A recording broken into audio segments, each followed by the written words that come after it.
Il est parti il y a 10 ans.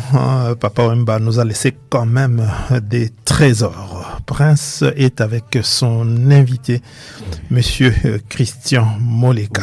Christian Moleka qu'on a reçu souvent à la radio pour ses analyses. Je rappelle à nos auditeurs que Monsieur Christian Moleka est politologue, analyste politique, coordinateur de la dynamique des politologues de la RDC. Monsieur Christian Moleka, ça on l'a peut-être pas dit souvent, il a été assistant parlementaire et ancien président des assistants parlementaires à l'Assemblée provinciale de Kinshasa. Monsieur Christian, bonjour. Bonjour. Alors, vous avez suivi ces débats entre nos deux invités. Quelle lecture vous faites après avoir écouté ces débats entre ces deux camps qui s'opposent au fait sur des questions quand même essentielles sur les devenirs de notre pays? Moi, je retiens à la fois débat confus et polarité.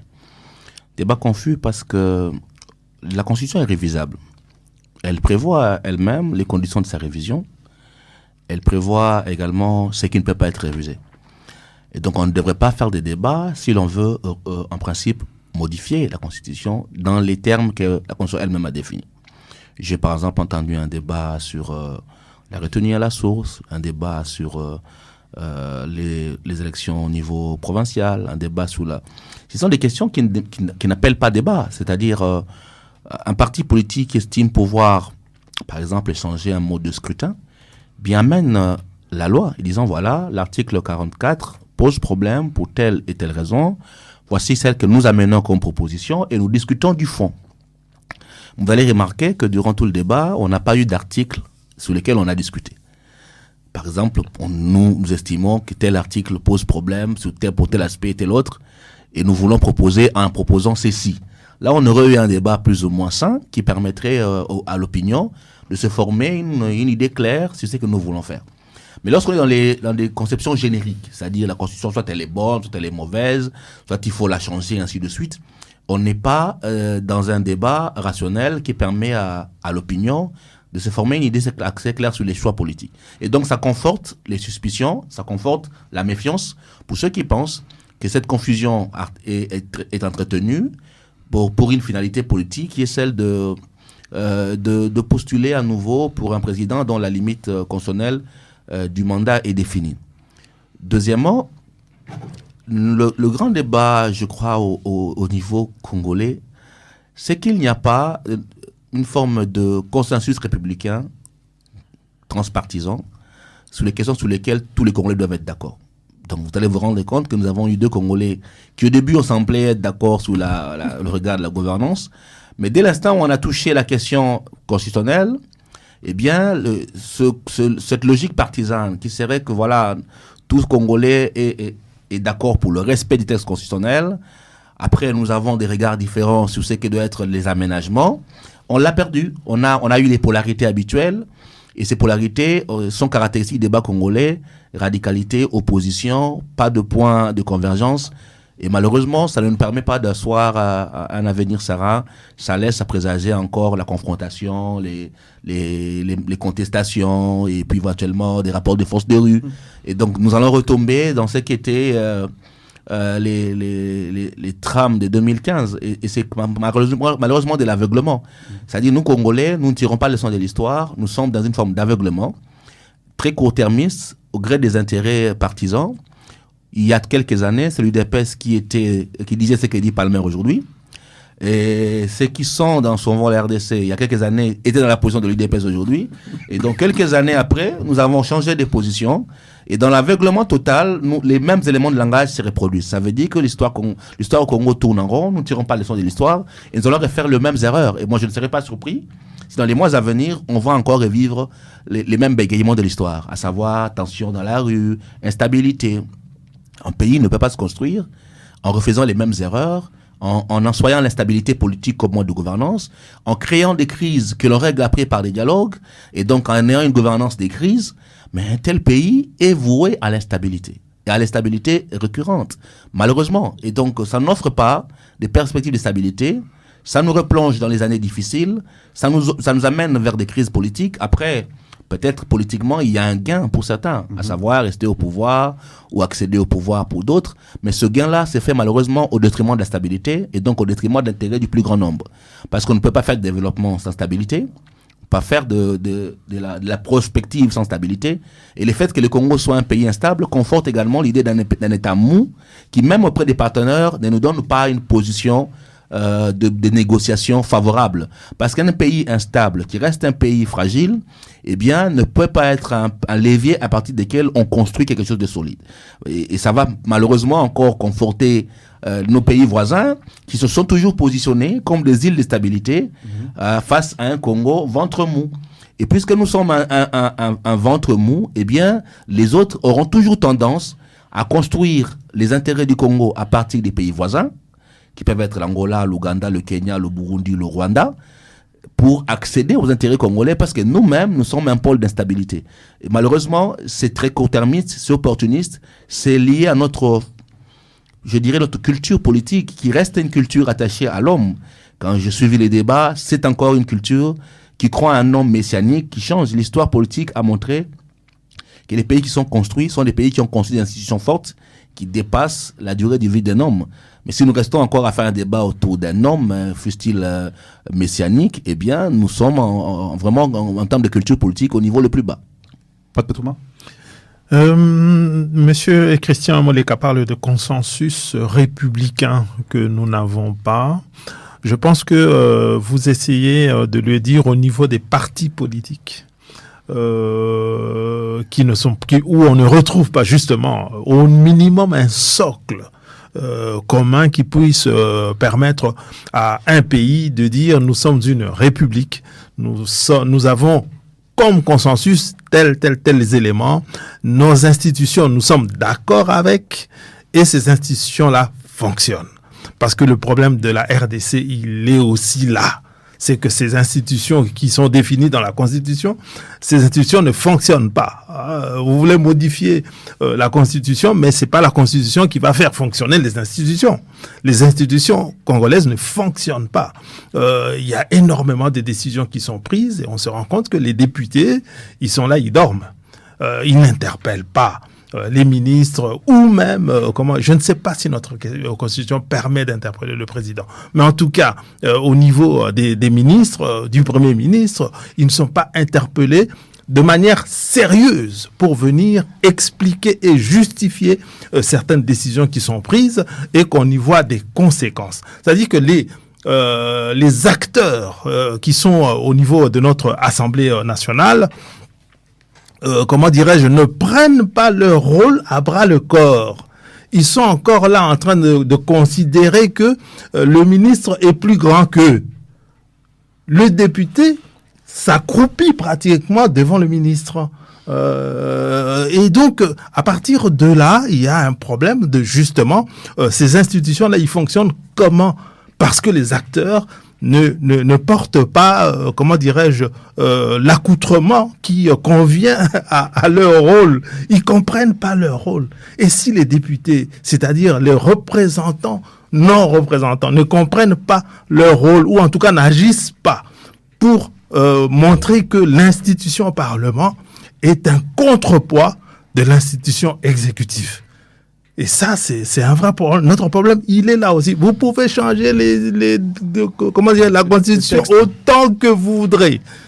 Tant que ce combat-là, le combat des institutions face aux autres, parce que la manière dont on a bâti, les institutions d'un pays, c'est pour qu'il y ait des contrepoids. Il ne faut pas que le président soit trop puissant vis-à-vis d'un système où, quelque part, rien que l'exécutif, même si le président est toujours là, dans les réunions du gouvernement, mais le gouvernement doit se battre un tout petit peu pour son autonomie vis-à-vis du président de la République. Même si le président n'est pas d'accord, il n'y a pas de problème. Il n'a qu'à démettre le Premier ministre et puis le gouvernement va se reformer. Mais là, il y a aussi des risques. Parce qu'on passe par des élections, ainsi de suite. Tout cet équilibrage-là dans notre pays, ça a disparu.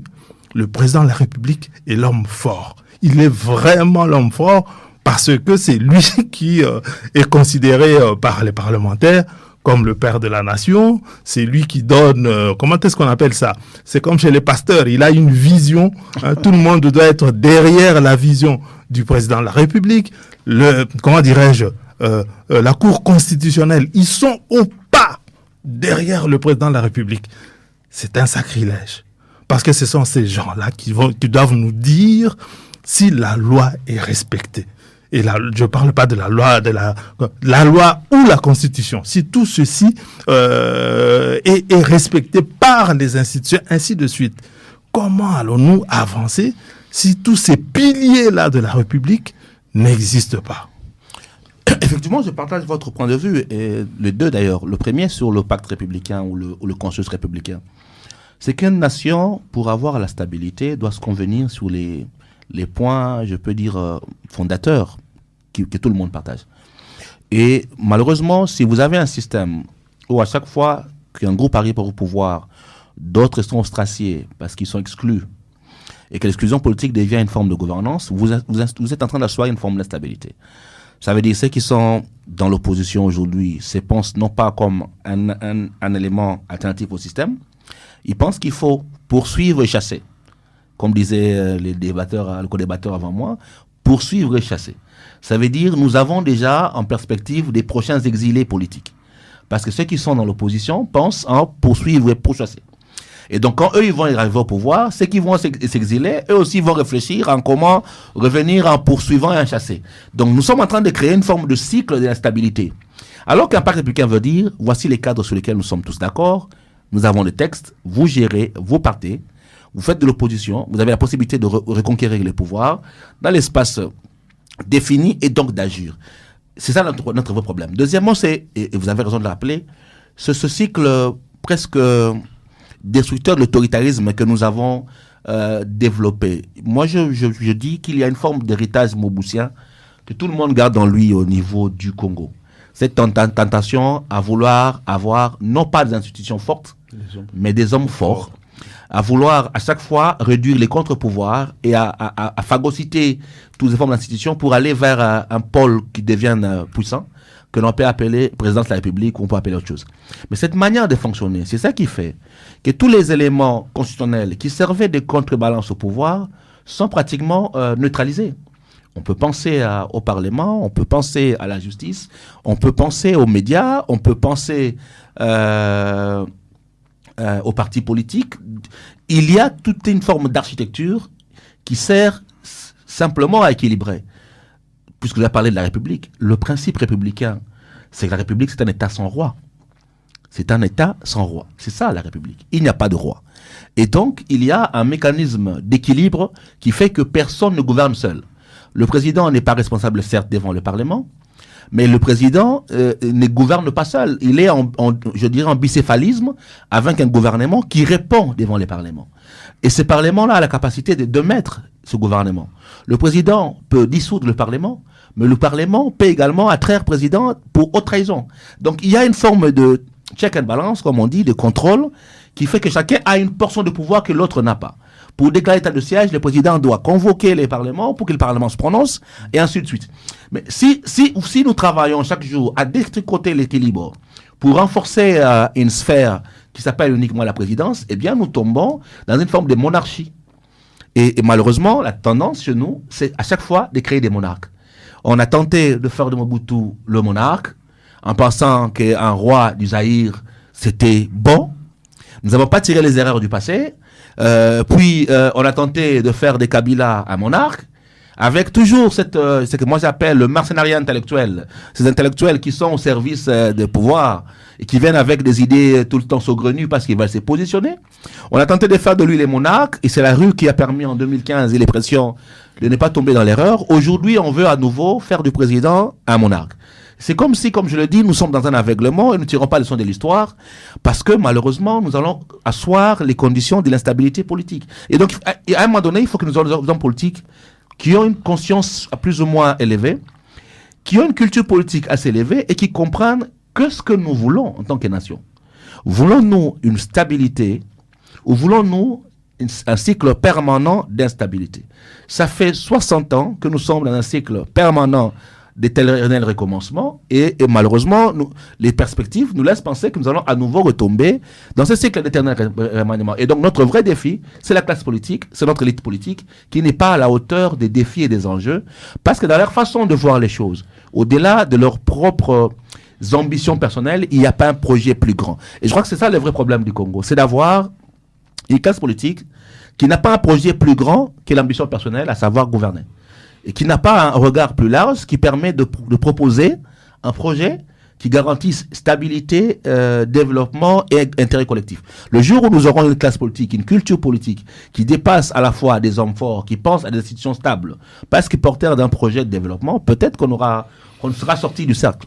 Thomas, cette classe politique que vous espérez pouvoir sortir la RDC de cet éternel recommencement, cette classe-là, on ne l'a pas.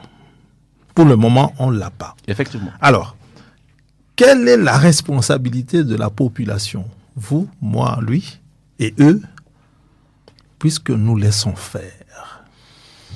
La population, pour moi, c'est la dernière forteresse qui devrait sauver notre démocratie. Parce qu'en fait, ceux qui sont le plus grand perdant dans ce système d'instabilité, c'est l'opinion, c'est la population. Et si la population ne prend pas conscience que nous avons une classe politique qui est davantage portée sur le contrôle de l'exercice du pouvoir et parfois au profit des intérêts des minorités, qui est sur un projet collectif, alors c'est la population qui, demain, sera le plus grand perdant. Il faut qu'elle prenne conscience qu'elle a un rôle à jouer et un mot. La grande difficulté, c'est que la population a besoin d'archétypes, il a besoin des meneurs, il a besoin des forces vives, la société civile, qui malheureusement au Congo s'est fragilisée, s'est divisée, s'est politisée. C'est cette société civile-là qui doit tirer et servir de contre-pouvoir, des derniers remparts aux acteurs politiques et aux jeux politiques. Parce qu'une société civile de nature, elle n'est pas dans la conquête du pouvoir et dans la poursuite d'un objectif qui est beaucoup plus général. Et donc notre survie dépendra de la capacité des mouvements citoyens, de la société civile, de se réorganiser, de reprendre, reprendre parole sur les débats et ne pas laisser le débat uniquement porté par des camps partisans qui sont davantage animés par un positionnement politique que sur un projet collectif. Monsieur Mouleka, comment se porte la DIPOL? La DIPOL se porte bien. La DIPOL, c'est la dynamique des politologues du Congo, qui est un réseau national qui réunit tous ceux qui ont fait les Sciences Po, qui a été créé depuis le 30 juin 2012. Moi, je le dirige depuis 2017. Donc, je suis à ma 7e année. La DIPOL se porte bien. Le réseau national, il est dans 22 de 26 provinces. Il y a encore 2 endroits où nous ne sommes pas présents. Mais nous travaillons à améliorer la gouvernance par notre réflexion, par la sensibilisation, la formation, la capacité des acteurs, dans un contexte très complexe où la prise de parole devient de plus en plus difficile, où l'espace civique se rétrécit, où les contre-pouvoirs sont pratiquement neutralisés. Mais nous continuons à travailler pour pousser également à cette prise de conscience citoyenne, parce que nous estimons qu'il y a nécessité de socialiser politiquement et les Congolais et les acteurs politiques. Alors, si vous le permettez, j'aimerais quand même qu'on revienne sur quelques éléments d'actualité et je voudrais avoir votre lecture en tant qu'analyste. J'aimerais qu'on parle d'abord de la motion contre le vice-premier ministre, motion de défiance contre le vice-premier ministre Jacquemain Chabani. Donc, comme on le sait, il y a une initiative qui est portée par le député, l'élu de Kisangani, Ladi Yago Tikala, qui est membre de l'Union Sacrée, qui a initié une motion contre le vice-premier ministre de l'Intérieur Jacquemain Chabani. Quelle analyse faites-vous de cette motion, vous en tant qu'analyste politique et tout? Déjà, pour que nos auditeurs puissent comprendre un petit peu aussi. Déjà, c'est que la motion vienne non pas des opposants au sein du Parlement, mais de quelqu'un de la majorité, doit interroger. C'est vrai que l'opposition est très marginale au niveau du Parlement. On a moins de 30 députés de l'opposition. Mais elle est devenue également atone, aphone plutôt, parce qu'elle s'exprime pas suffisamment. Elle aurait pu mettre de la voix. Donc, premier constat, c'est une motion qui vient d'un cadre de l'Union Sacrée. Deuxièmement, c'est l'expression des dissensions et des divisions ou des factions au sein de la majorité aujourd'hui. Parce que depuis que cette motion a été annoncée, il y a eu beaucoup de pression, des députés qui ont retiré leur signature, Lui-même, le motionnaire, a été démis de ses fonctions de président intérimaire du parti de Moïse Nzangi, puisqu'il était président intérimaire du parti de Moïse Nzangi. Et ce qui est un moyen de contrôle plus ou moins normal du Parlement est devenu source des tensions politiques, alors que l'Union sacrée est la majorité. Et donc, en principe, le ministre de l'Intérieur, qui est de l'UDPS et de l'Union sacrée, ne devait pas être inquiété par sa propre majorité, qui a les capacités de rejeter et de débouter la motion. Et donc, si cette motion devient un problème, c'est parce qu'il y a également des signes de fébrilité au sein de la majorité et donc des fractions entre les différentes factions qui forment l'Union sacrée. 3. La motion, elle est la conséquence d'une situation sociale réelle. Dans la ville de Kinshasa, par exemple, il ne passe pas 2-3 jours sans qu'il y ait des cas de braquage, des cas où on a tiré en l'air, on a tiré sur des gens, des cas d'assassinat, des corps qu'on retrouve dans la rue. Le plus célèbre, c'est un jeune homme d'affaires d'origine sud-africain qui a été assassiné dans un hôtel de la ville et dont le corps a été traîné. C'est-à-dire qu'il y a un problème réel, social, qui a besoin d'une réponse. Et donc une motion dans une démocratie, c'est le fait pour un élu de prendre une question sociale et de la mener au niveau des élus. Et le fait que l'on refuse d'avoir un débat ou qu'on bloque les débats veut simplement dire que les jeux de pouvoir prennent les dessus sur les questions sociales pour lesquelles on devait apporter des réponses. Ça veut aussi dire qu'il y a, je dirais, des tensions lorsque la majorité elle-même s'auto-questionne et s'auto-critique. Alors que dans une démocratie, la majorité peut également s'auto-critiquer et s'auto-questionner. Et c'est d'ailleurs une bonne chose qu'une majorité s'auto-critique et s'auto-questionne. Mais si l'on ferme la porte à toute autocritique, soit-il interne, eh bien on fermerait la porte à non seulement à la rédévabilité de ceux qui gouvernent, puisque lorsqu'on est ministre, on est rédévable, mais en même temps on fermerait la porte à la possibilité pour les Congolais et des citoyens d'avoir des réponses à leurs préoccupations. Or, si les parlements ne servent pas à donner des réponses aux préoccupations des Congolais, mais ça, on va renforcer le fossé entre les citoyens et les citoyens de la République, parce que les citoyens de la République vont se découper des problèmes réels des Congolais. En tout cas, c'était très très enrichissant. Un grand merci à Monsieur Moleka sur sa lecture de l'actualité, sur son analyse aussi du débat qu'on a eu avec nos deux invités. C'est un plaisir de vous recevoir en studio, parce qu'on vous a toujours eu au téléphone. Vous êtes actuellement en séjour ici en Belgique. J'espère que ça se passe bien. On vous souhaite en tout cas un très bon séjour et